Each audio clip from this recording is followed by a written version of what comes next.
Good morning. This is Mark, and I am here at the Napu'uwai Fitness Center. You can see someone going in over there. Just finished my workout at the gym, and now I'm going to ride my scooter back home. Some things I wanted to talk about, but I thought first I'd just show you this kind of cool looking place. Isn't that nice? Look at that view. You can see the island of Lanai over there, and the water. Pretty amazing. It's hard to see over there, but there's also island of Maui. But anyway, I just wanted to say hey, and I'm going to go back home. I'm going to get on the computer, and then I'll talk a little bit more about what I wanted to talk about. But just sharing this with you, so see you soon. Hey everyone, this is Mark, and I'm back home from the gym. And first, I got to just show you this really quick. Here, let me grab this stick. Okay, here we are. Ready? Check this out. Yeah, that's what he does all day long. He just hangs out on the lanai, or he goes in the bathroom, or he just sits around and does that. What a life. Nice. Okay, so I'm back here, and what I wanted to talk about today was related to a question or a comment I got on Facebook yesterday from Kanishka, who's I guess a Wushu enthusiast who lives in Afghanistan. And this is actually a really common question. I get this sort of question or something related to this question a lot. And for those of you who don't know, if you're just tuning in, I do Wushu, which is Chinese martial arts. And for a long time I've had a Wushu blog and YouTube video channel that a lot of people know about who do Wushu, who are interested in that sort of stuff. It's a small community, so people who do Wushu tend to know anything that's online about Wushu. And so I was blogging about it. And so I would get a lot of emails about this question. And essentially he's saying that, I'm going to paraphrase, he's been doing Wushu for a long time, and because of work and studies or whatever reason, they can't train the full, he says, 3 hours, and he can't find a good Wushu training center where they are. And they might be able to come to the US and continue training, like competitive training, but until they get there, they don't want to just sit around and wait for that opportunity to train. And also he says he's been using my head to toe drill. So head to toe is a stretch where you straight leg, toe to your head. And apparently he even got chin to toe with that video I did. So that's cool. If you want to see that, you can go to wushuadventures.com. But anyway, the basic idea here is that he wants to train, but he doesn't have resources. I got an email, I remember back from someone in, I think in the Midwest, Nebraska or something, and he had the same issue. He didn't have a coach around. He really wanted to learn martial arts, and so he was asking for solutions.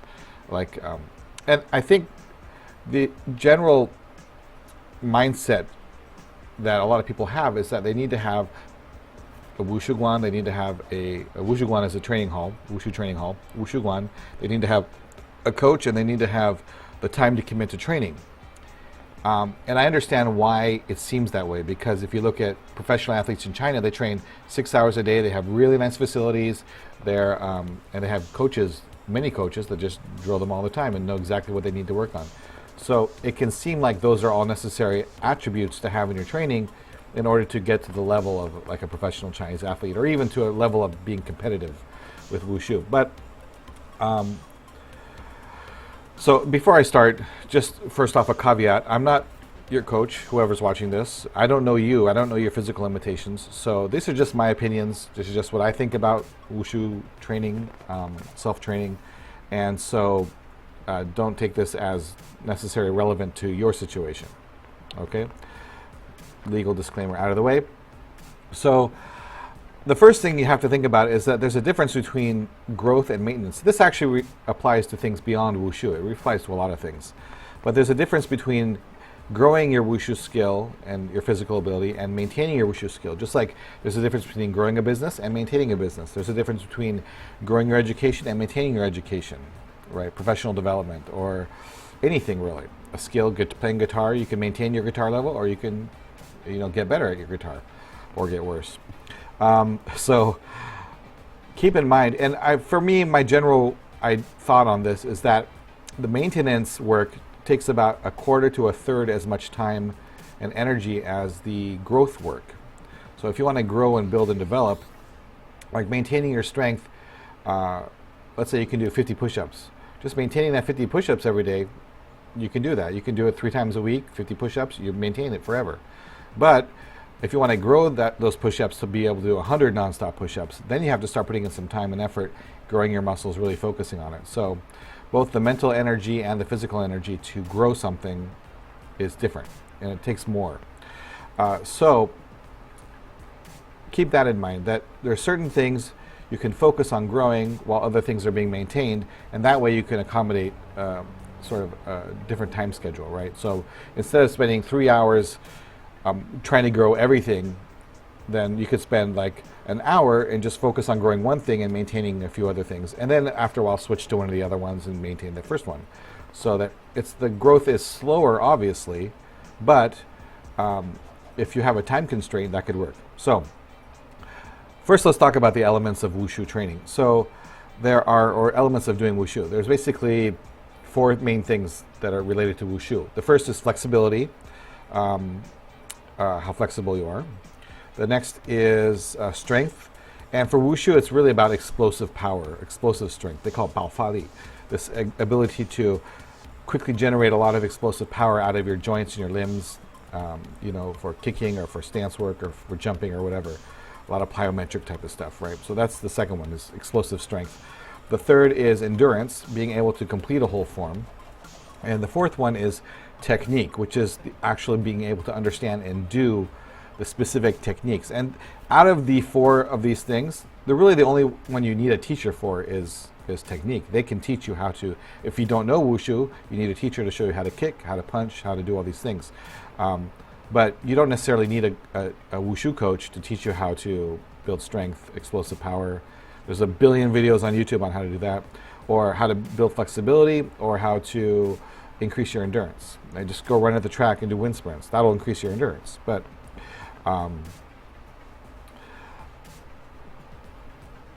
within technique, there's a few different areas of technique that is related to Wushu.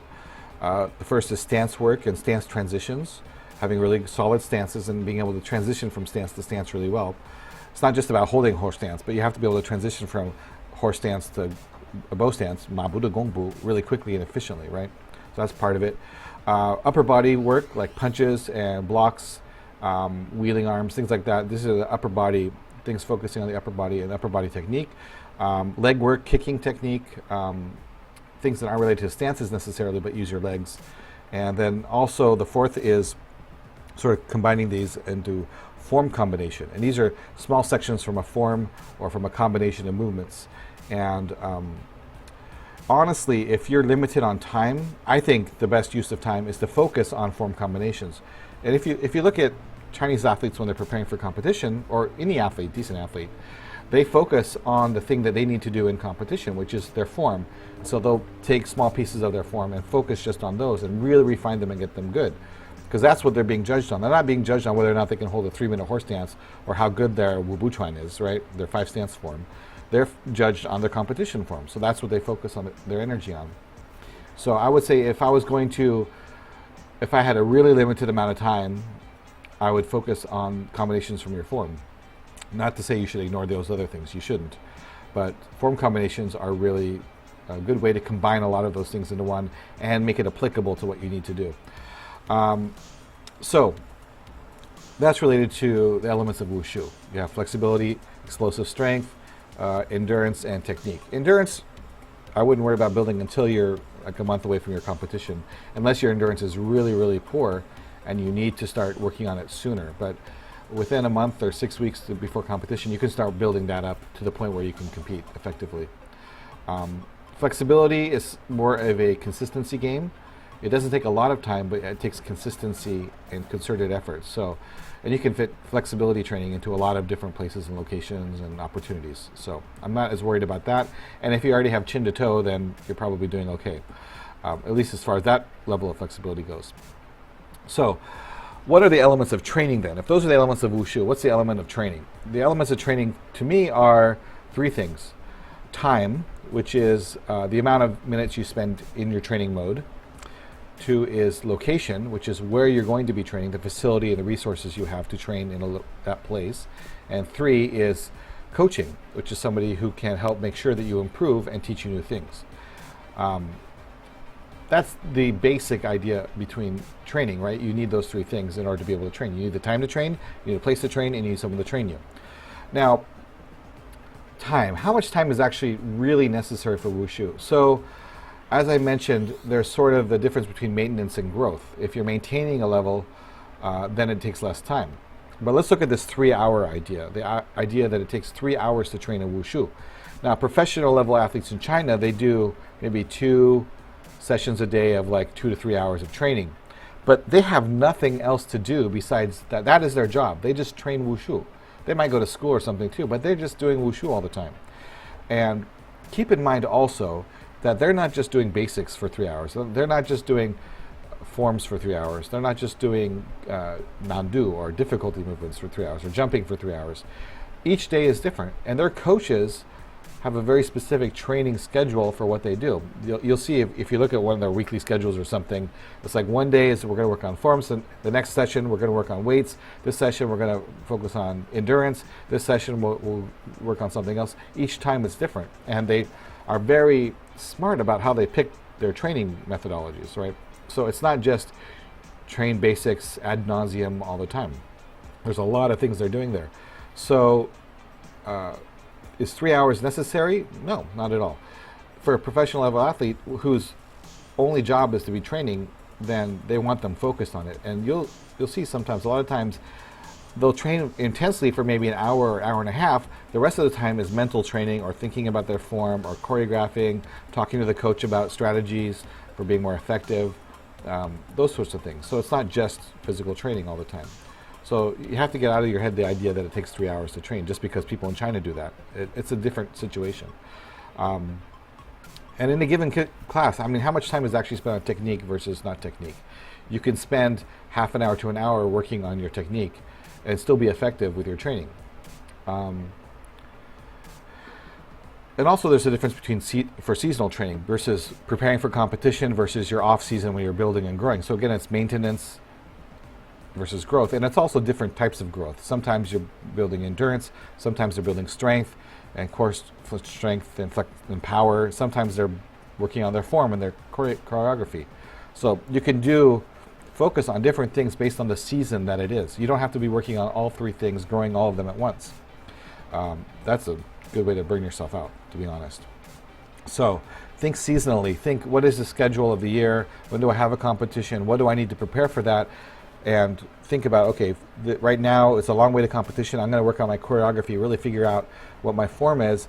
Then after that, I'm going to start working on really the basic techniques of my form, combinations, things like that. Then I'll work on endurance, and then I'll compete. You know, you have this whole like 6-month to 9-month game plan of how you're going to prepare for competition,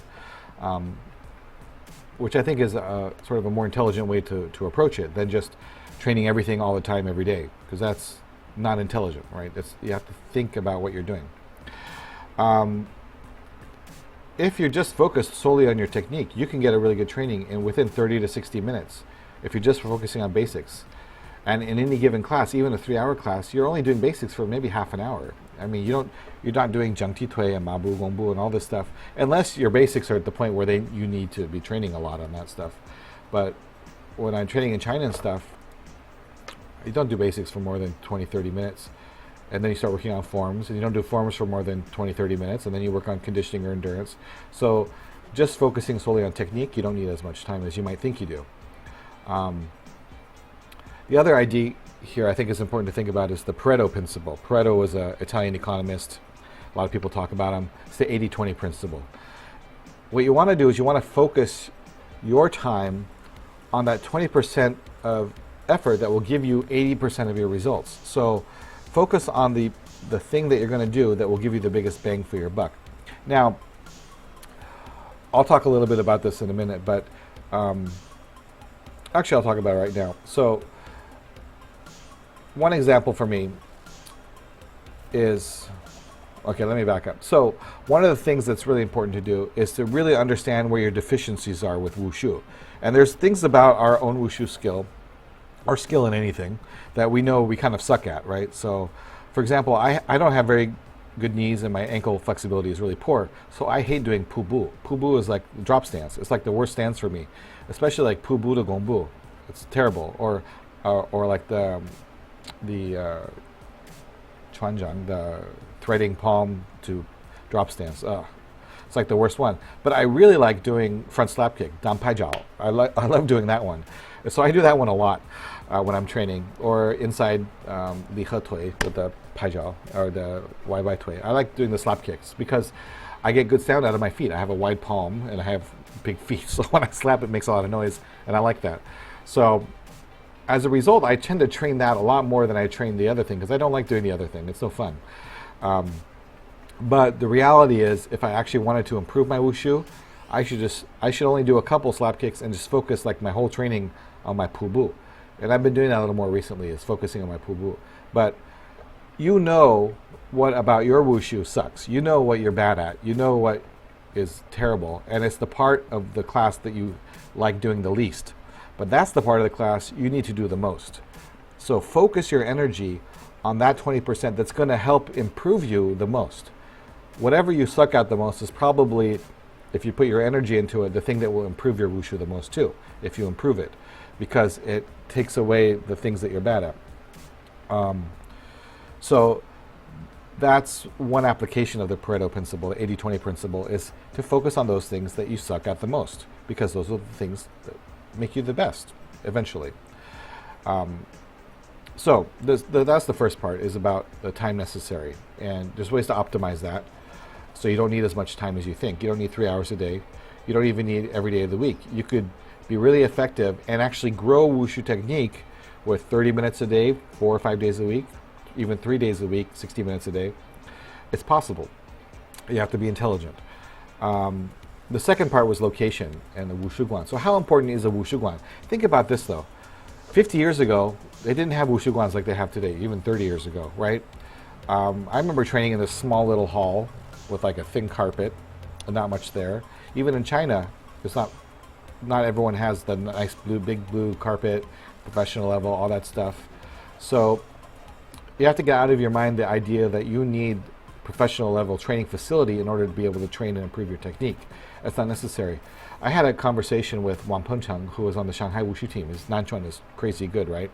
And we were talking, we were out for dinner or tea or something during a competition, and I was asking him about, how much space is really necessary to train. And we both do Nanchuan, Southern Fist, and so it's more specific to me. But he also said it applies to other things too. But the actual space you need to focus on the fundamentals of Nanchuan, the fundamental techniques, the traditional fundamentals of the style, is not that much. You could do it in like a 5x5 space, a small room.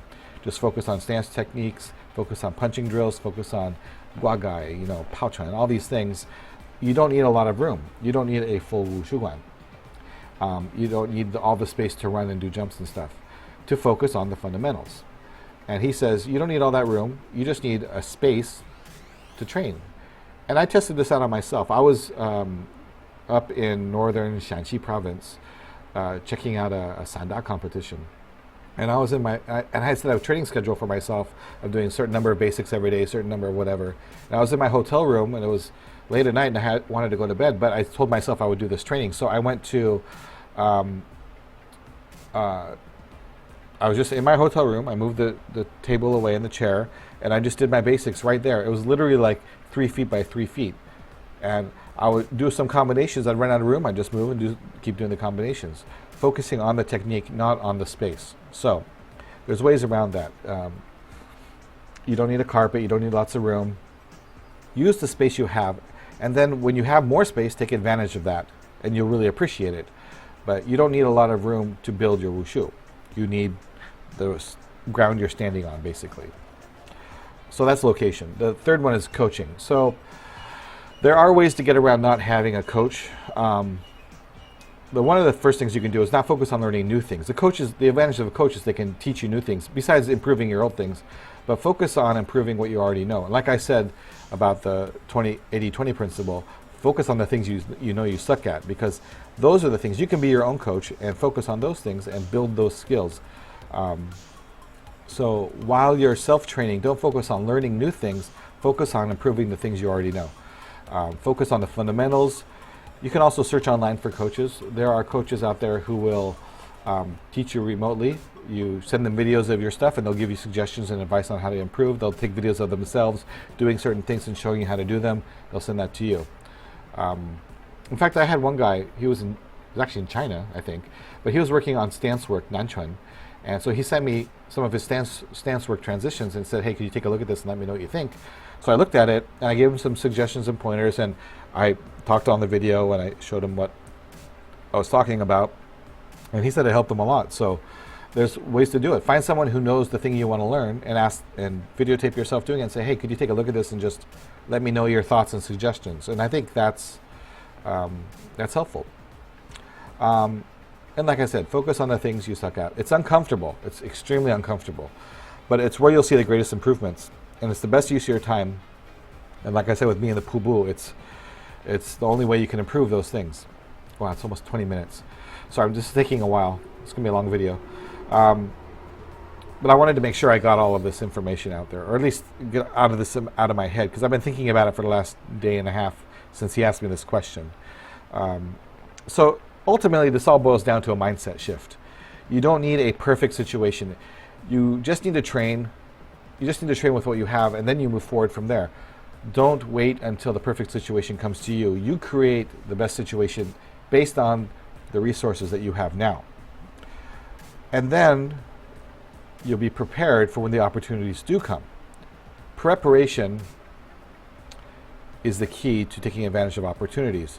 You prepare, you prepare, you prepare, and then when the opportunity comes, you're able to take advantage of it. A lot of people talk about overnight successes. The reality is there's no real true overnight success. It's somebody who worked their butt off for years and years and years until they built up the level so that when they were at the situation where they could take advantage of that preparation, they really excelled. And the people who are all lazy, they get the same opportunity, they don't take advantage of it as much. So any athlete you see that really performing at a high level, any business person you see performing at a high level, they put in the time and they put in the effort and the energy to really build those fundamental skills so that when it came time to deliver, they could do it. And the same thing applies to Wushu.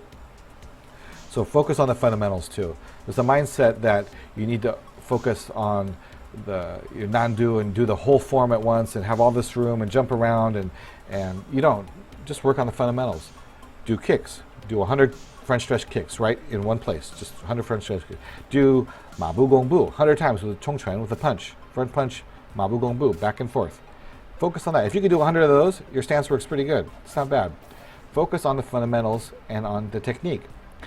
And focus on improving your deficiencies. Don't just do the things you like to do and that you think you look good doing. Focus on the things you know you look like a fool doing. And if you focus on the foolish things, you'll improve really quickly. Don't be afraid of failing. And failure in Wushu is your friend. You want to get to the point where you're working on all the things that make you look stupid, because eventually you'll look really good doing them. And then you'll be the complete package. So anyway, that's a lot of information. Kanishka, I hope that helped even a little bit. Maybe not, maybe. And these are just my opinions, as I said. But take advantage of the situation you have. I don't have a coach here. I don't have a Wushu Guan here. I don't have places to train. But if I wanted to do Wushu, right now I'm taking a break from Wushu to focus on other things. But when I get back into Wushu, probably within the next year, I'm going to be really taking advantage of the space and opportunities that I do have around me. And you can do that. So anyway, hope that was helpful. I could have just written a blog, I guess. This is basically a blog entry. I might post this on Wushu Adventures too. So that's it for today. I got to get to work. So in case you're curious, I'm sitting here. I made some chili. It's basically grass-fed beef and some pinto beans and carrots. And that's what I'm eating for breakfast. And I got a cup of coffee. So this is a cool little hack. This is a mason jar lid for a wide mouth mason jar, not the smaller ones, and it fits right on the coffee cup, so bugs and flies and things don't get it. And it keeps it warmer too. It keeps the steam in there. Like you needed to know that. So that's it for today. Hope you guys have a great day. It is July 11th, Monday. Happy Monday, and I will see you guys on the flip side. Ciao.